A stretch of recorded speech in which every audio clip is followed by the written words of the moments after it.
عظیم دینی درسگاہ جامعہ علوم اسلامیہ علامہ بنوری ٹاؤن کراچی کے شیخ الحدیث جامع المعقول والمنقول حضرت مولانا محمد انور بدخشانی رحمہ اللہ کا انتقال ہو گیا۔ انا للہ و انا الیہ راجعون۔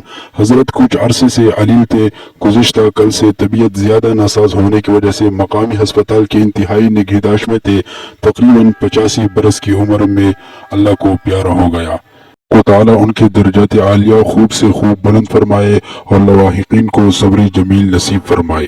محترم سامعین، حضرت مولانا محمد انور بدخشانی رحمہ اللہ ملک کی ممتاز دینی درسگاہ جامعہ علوم اسلامیہ بنور ٹاؤن کے نائب شیخ الحدیث تھے۔ مولانا کا شمار دور حاضر کے راسخ علماء کرام میں ہوتا ہے۔ وہ ہزاروں علماء کے استاد ہیں اور ان کی زندگی درس و تدریس اور تعلیف و تصنیف میں گزری ہے۔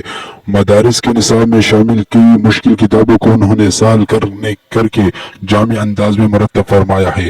وہ اب تک 40 چھوٹی بڑی کتابیں لکھ چکے ہیں، جن میں 6 جلدوں پر مشتمل ایک ضخیم تفسیر قرآن بھی ہے۔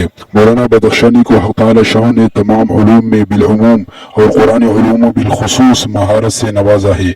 انہیں یہ بھی اعزاز حاصل ہے کہ ان کے فارسی ترجمہ قرآن کو سعودی حکومت نے منتخب کر کے اپنے سرکاری مطبع سے چھاپنے کا سلسلہ شروع کیا ہے، اور جو افغانستان سمیت وسطی ایشیائی ممالک کے حجاج کرام و عمرہ زائرین کو واپسی پر سعودی حکومت کی جانب سے بطور ہدیہ دیا جاتا ہے۔